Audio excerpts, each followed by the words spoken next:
everyone, this is Grace. It is July the 17th, 2019, and we are continuing with our study on Daniel 9:24 through 27. And don't remember everything I covered yesterday, but that's okay because we're going to go straight to the chart that I put together for us to take a look at. Okay, so here's the chart, and it shows the seventh week is when the first king is anointed. And then this is also the beginning of the 70th. Well, there's two reasons for this, okay? This is the beginning of the 70th week for the people of God, of the first week. This is the beginning of the 70 weeks of the people of God. But this 70 weeks over here, which is the beginning of the counting period, is also the 70 weeks of captivity. And that is, we do need to know that for a reason, because before, let's just go there. Wait, let's sweep this chart off of here. Let's go take a look at what's going to happen after the 70 years. And we're going to go to Isaiah 23 and look at the king of Tyre. Okay.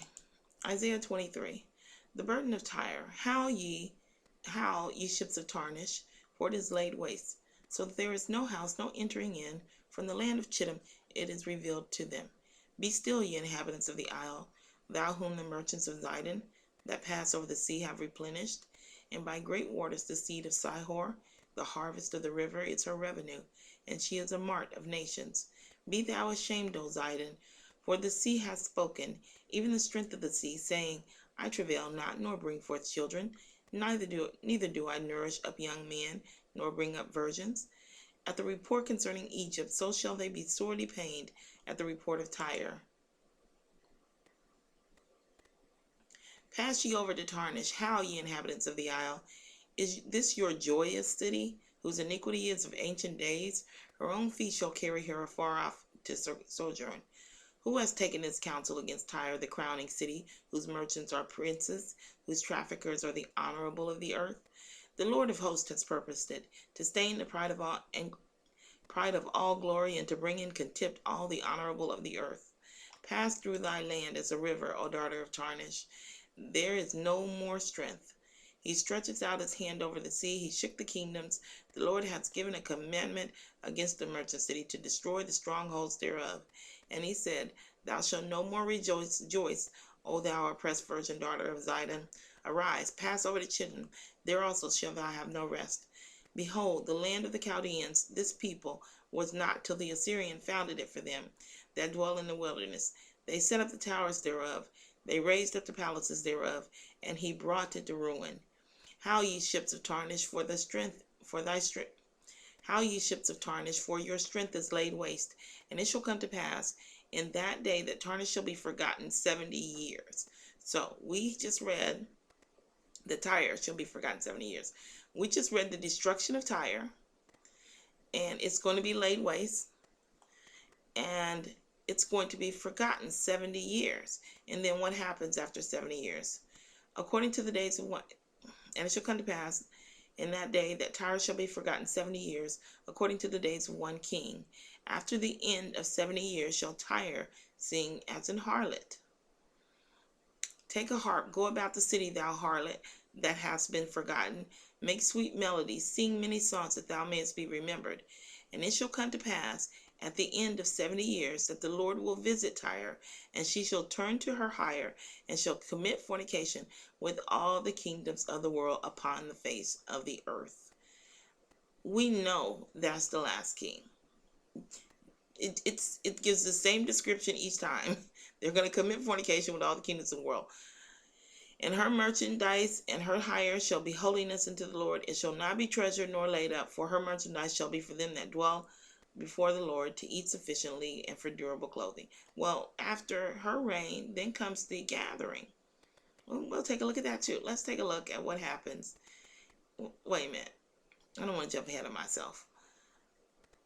what we've established is there's going to be a 70-year captivity. I may do a video about that later. I had one up when I did Zechariah, but I had to take it down. So I may do another one. But there's going to be a 70-year captivity for the people of God. And it's called the scattering in the Bible.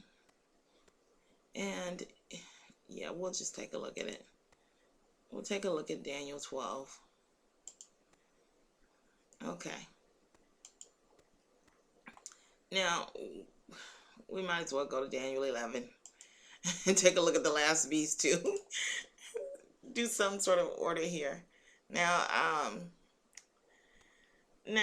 we don't really need to concern ourselves with the rest of the beasts, but we do need to look. We do want to look at the last beast here, and then that'll take us into Daniel 12. So, and in his estate shall stand up a vile person, to whom they shall not give the honor of the kingdom, but he shall come in. And one thing, ignore my notes if you're looking at my notes, because I have the kings of the north and the kings of the south marked, and I'm not sure which ones are the kings in Persia or what have you. I'm still studying this, so if you don't look at my notes for stuff like that if I'm not talking about it. But okay, let's go. And in his estate shall stand up a vile person. Oh, this is going to be a king of the north. We might go and look and at the definition for the north and the south. The north is considered the bad, is bad, and the south is considered good. If we don't have time at the end of this, if it starts to go on, just go look at the last 6 or 7 verses of Ezekiel 20, and compare it to the first 4 or 5 verses of Ezekiel 21, and you'll see that the definition of the north is considered good. No, the north is considered bad, and the south is considered good. All right, moving right along. And in his estate shall stand a vile person, to whom they shall not give the honor of the kingdom, but he shall come in peaceably and obtain the kingdom with flatteries. And with the arms of a flood shall they be overflown from before him, and he shall be broken, yea, also the prince of the covenant. And after the league made with him, he shall work deceitfully, and he shall come up and shall become strong with a small people. He shall enter peaceably even upon the fattest places of the province, and he shall do that which his fathers have not done, nor his fathers' fathers. He shall scatter among them the prey, the spoil, and riches. Yea, he shall forecast its devices against the strongholds, even for a time. And he shall stir up its power and its courage against the king of the south with a great army. And the king of the south shall be stirred up to battle with a very great and mighty army. But he shall not stand, for they shall forecast devices against him. Yea, that they that feed of the portion of his meat shall destroy him, and his army shall overflow, and many shall fall down slain. And both these kings' hearts shall be to do mischief, and they shall speak lies at one table, but it shall not prosper, for yet the end shall be at the time appointed. Then shall he return into his land with great riches, and his heart shall be against the holy covenant. And he shall do exploits and return to his own land. Now, this king is fighting against the covenant that God has made with his people. He's probably jealous, you know. He sees that, well, he's probably jealous. Who can blame him though, you know? He chose not to do the covenant. He chose not to make the covenant. So, hey, anyway, at the time appointed he shall return and come toward the south, but it shall not be as the former or as the latter. For the ships of Chittim shall come against him.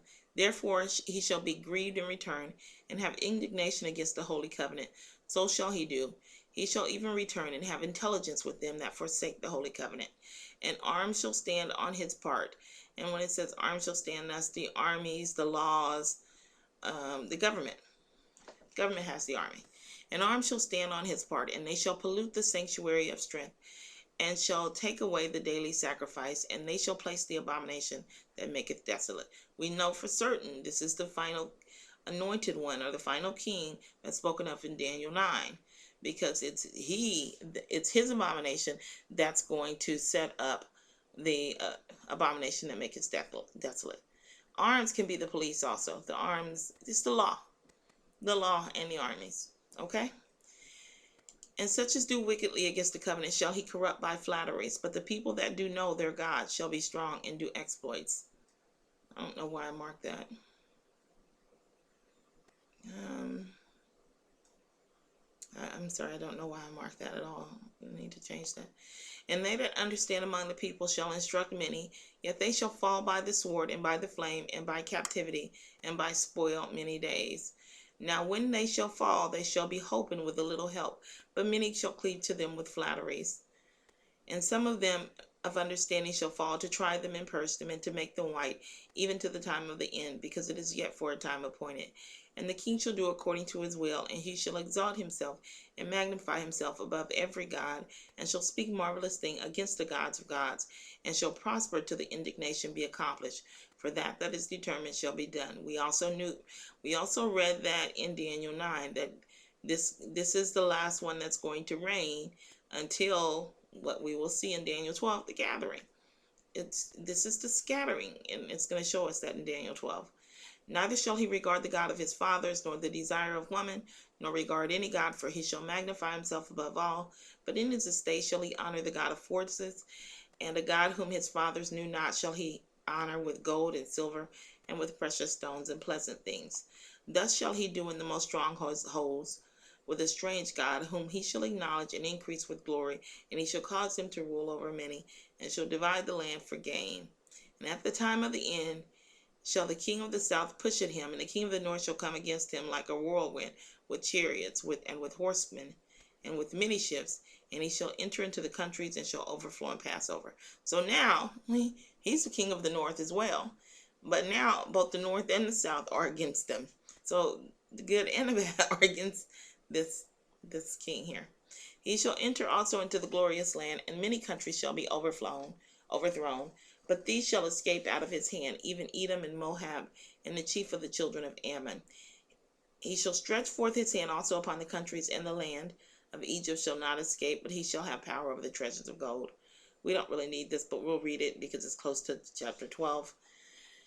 But he shall have power over the treasures of gold and of silver, and all of the precious things of Egypt, and the Libyans and the Ethiopians shall be at his step. But tidings out of the east and out of the north shall trouble him. Therefore he shall go forth with great fury, to destroy and to utterly make away many. And he shall plant the tabernacles of his palace between the seas of the glorious holy mountain, that's God's people. Yet he shall come to the end, and none shall help him.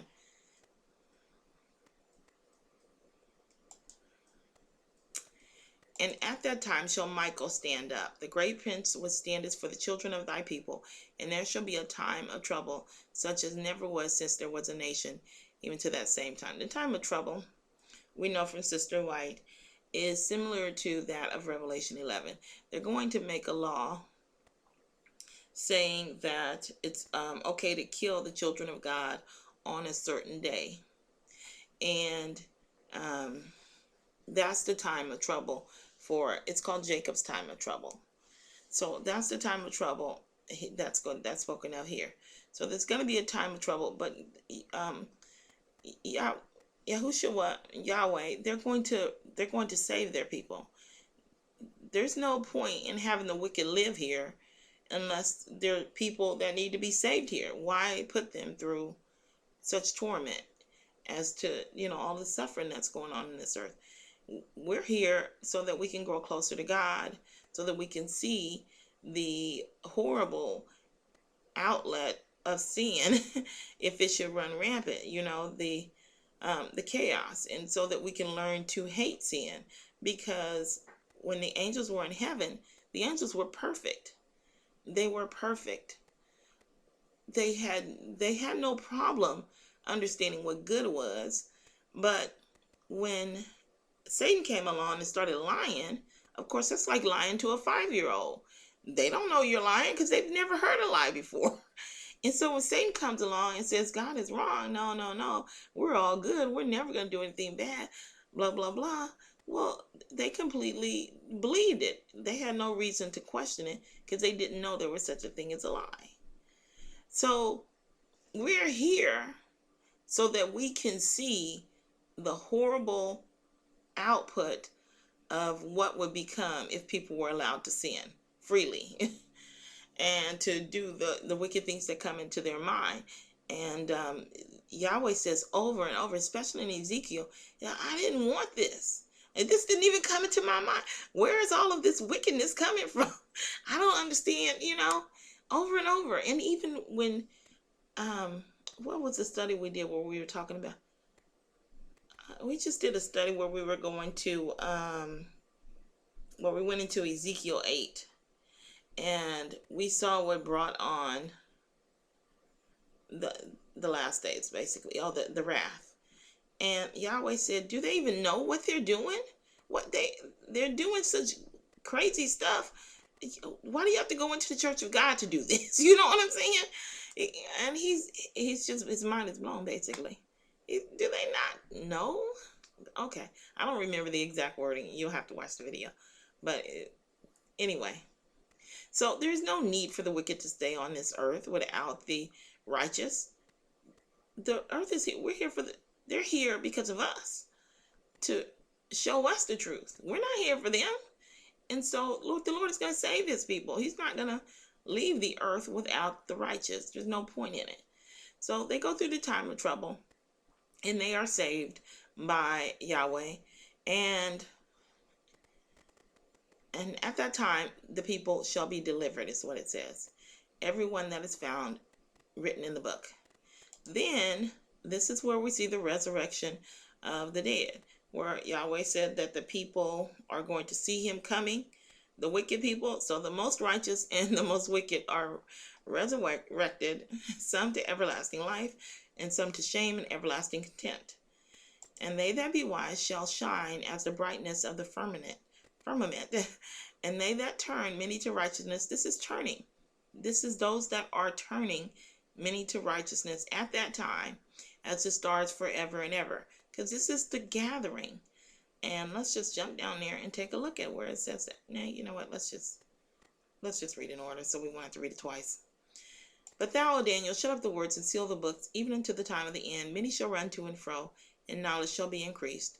Then I, Daniel, looked, and behold, there stood other two, the one on this side of the Maker River, and the other on that side of the Maker River. And one said, and this is Daniel, said to the man clothed in linen, clothed in linen, that's Yahushua. Same as in Ezekiel 9, he's in linen. He's the high priest in linen.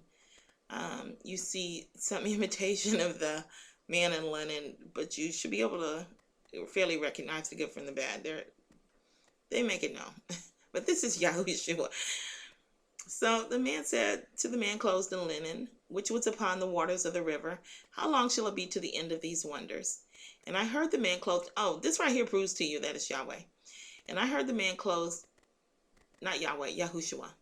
And I heard the man clothed in linen, which was upon the waters of the river, when he held up his right hand and his left hand high unto heaven, and swear by him that liveth forever, that it shall be 4 times and a half. Now, who can do this? By Yahushua. He can't swear like that. Have it written up in the Bible? No. So it's Yahushua. This right here is not a half. This is the same word that's used in Daniel 9:27. It's a part of a times. A time, times, and a part of times. Okay? And when he shall have accomplished to scatter the power of the holy people, all these things shall be finished. And I heard, but I understood not. Then said I, O my Lord, what shall be the end of these things? And he said, we're going to do another part, of part 4. And he said, go thy way, Daniel, for the words are closed up and sealed to the end. Many shall be purified and made white and tried, but the wicked shall do wickedly.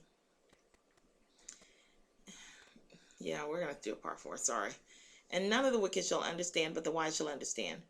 And from the time that the daily sacrifice shall be taken away, and the abomination that maketh desolate set up, there shall be 1,290 days.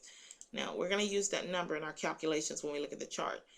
Blessed is he that waiteth and cometh to the 1,335 days. But go thou thy way till the end be, for thou shalt rest and stand by thy light at the end of days.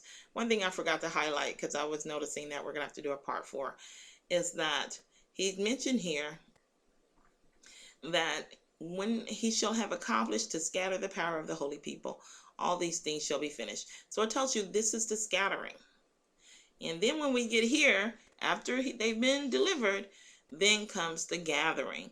And that's the good part of the Bible, that the Jews believed was going to happen at the first coming of Christ. So let's stop here and we'll pick up with the chart. We'll pick up with the chart on part 4. All right. Yahweh bless.